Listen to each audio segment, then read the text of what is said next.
नमस्ते। जरा सोचिए, एक प्लेन उड़ान भरता है और फिर ठीक 37 साल बाद लैंड करता है ना अजीब? ये कहानी तो जैसे विज्ञान के सारे नियमों को ही चुनौती देती है। तो चलिए आपको ले चलते हैं समय में थोड़ा पीछे। साल था 1955। वो एक अलग ही दौर था जब हवाई यात्रा अपने सुनहरे दिनों में थी।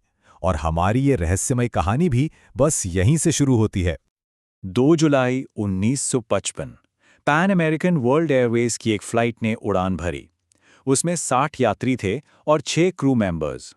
सब कुछ नॉर्मल था। प्लेन न्यूयॉर्क से मियामी जा रहा था और फिर बीच रास्ते में ही कहीं खो जाता है। कई साल तक उसकी तलाश होती रही, परिवार वाले इंतजार करते रहे, लेकिन प्लेन का कोई नामो निशान नहीं मिला। धीरे धीरे लोग इस कहानी को भूल गए।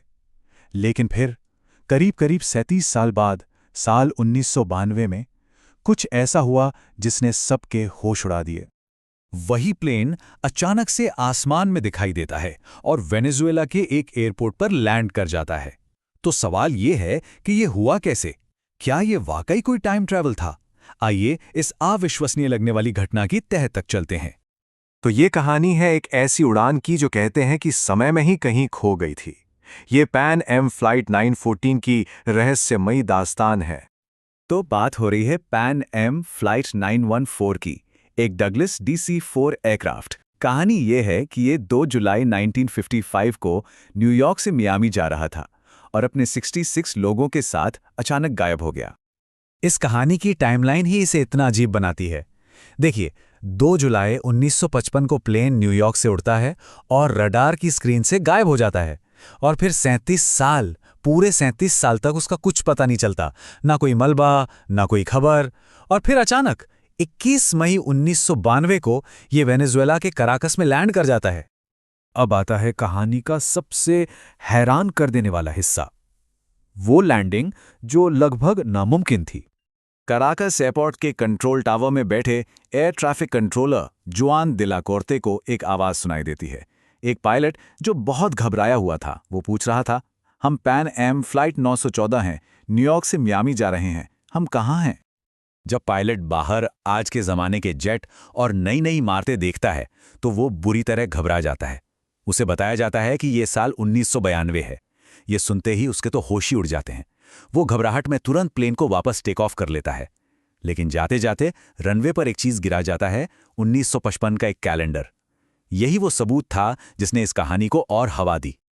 तो सवाल सीधा है, क्या फ्लाइट 914 ने सच में टाइम ट्रैवल किया था? क्या ये प्लेन किसी तरह 37 इयर्स भविष्य में पहुंच गया था?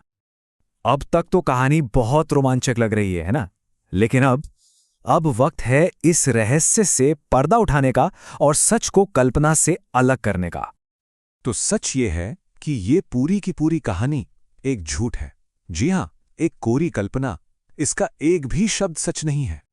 देखिए, कहानी में कहा जाता है कि पैन एम फ्लाइट 914 साल 1955 में गायब हुई थी। लेकिन असलियत यह है कि पैन एम या किसी भी दूसरी एयरलाइन की फ्लाइट 914 नाम की कोई फ्लाइट कभी थी ही नहीं। इसका कोई ऑफिशियल रिकॉर्ड है ही नहीं। और अगर हम 1955 के ऑफिशियल हवाई हादसों के रिकॉर्ड्स देखें ना, तो तस्वीर और भी साफ हो जाती है। उस साल दूसरे हादसे हुए, पर 2 जुलाई 1955 को पैन एम का कोई भी हादसा दर्ज ही नहीं है। और फ्लाइट 914, उसका तो कहीं जिक्र तक नहीं है। तो अगर ये कहानी सच्ची नहीं है तो सवाल उठता है कि ये आई कहां से? आखिर किसने बनाई ये कहानी और क्यों? चलिए इसकी जड़ तक चलते हैं। तो जनाब, इस कहानी की जड़ें हैं मई 1985 के एक टैब्लॉइड अखबार में छपे आर्टिकल में। ये कोई सच्ची घटना नहीं, बल्कि एक काल्पनिक लेख था। देखिए, एक झूठ कैसे फैलता है। सबसे पहले 1985 में वीकली वर्ल्ड न्यूज़ नाम के टैब्लॉइड ने इस कहानी को घड़ा। फिर इसे बार बार छापा गया और ये एक अर्बन लेजेंड यानी एक शहरी कहानी बन गई। और फिर आया इंटरनेट का ज़माना। 2019 में ये यूट्यूब पर इतनी वायरल हुई कि लाखों लोगों ने इसे सच मान लिया। तो चलिए ज़रा इस न्यूज़ के सोर्स को भी देख लेते हैं कि आखिर ये वीकली वर्ल्ड न्यूज़ था क्या। ये वीकली वर्ल्ड न्यूज़ कोई न्यूज़पेपर नहीं था। ये एक ऐसा टैब्लॉइड था जिसका काम ही था मज़ेदार, मसालेदार और पूरी तरह से मनगढ़ंत कहानियां छापना। ये 1979 से 2007 तक चला और अपनी झूठी खबरों के लिए ही जाना जाता था। उनकी कुछ और सुर्खियां सुनेंगे। गुफा में मिला बेड बॉय, स्टारशिप ने टॉप वैज्ञानिकों को अगवा कर लिया, और ये भी कि एल्विस प्रेस्ली जिंदा देखे गए। मतलब इन हेडलाइंस के बीच फ्लाइट 914 की कहानी एकदम फिट बैठती है ना? और तो और, कहानी में जिस चश्मदीद गवाह जुआन डेला कोर्ते की तस्वीर दिखाई गई, वो भी एक आम स्टॉक इमेज थी जिसे कोई भी खरीद सकता है। मतलब कहानी का हर एक हिस्सा, हर एक किरदार, सब कुछ नकली था। तो इस पूरी झूठी कहानी से हम क्या सीख सकते हैं? इसका आज के दौर में हमारे लिए क्या मतलब है? फ्लाइट 914 की ये मनगढ़ंत कहानी हमें एक बहुत ज़रूरी सवाल के साथ छोड़ जाती है। आज जब हमारे पास हर तरफ से जानकारी आ रही है, हम कितनी कहानियों पर आंख बंद करके यकीन कर लेते हैं, सिर्फ इसलिए क्योंकि वो सुनने में दिलचस्प लगती हैं, बिना ये सोचे कि उनका सोर्स क्या है।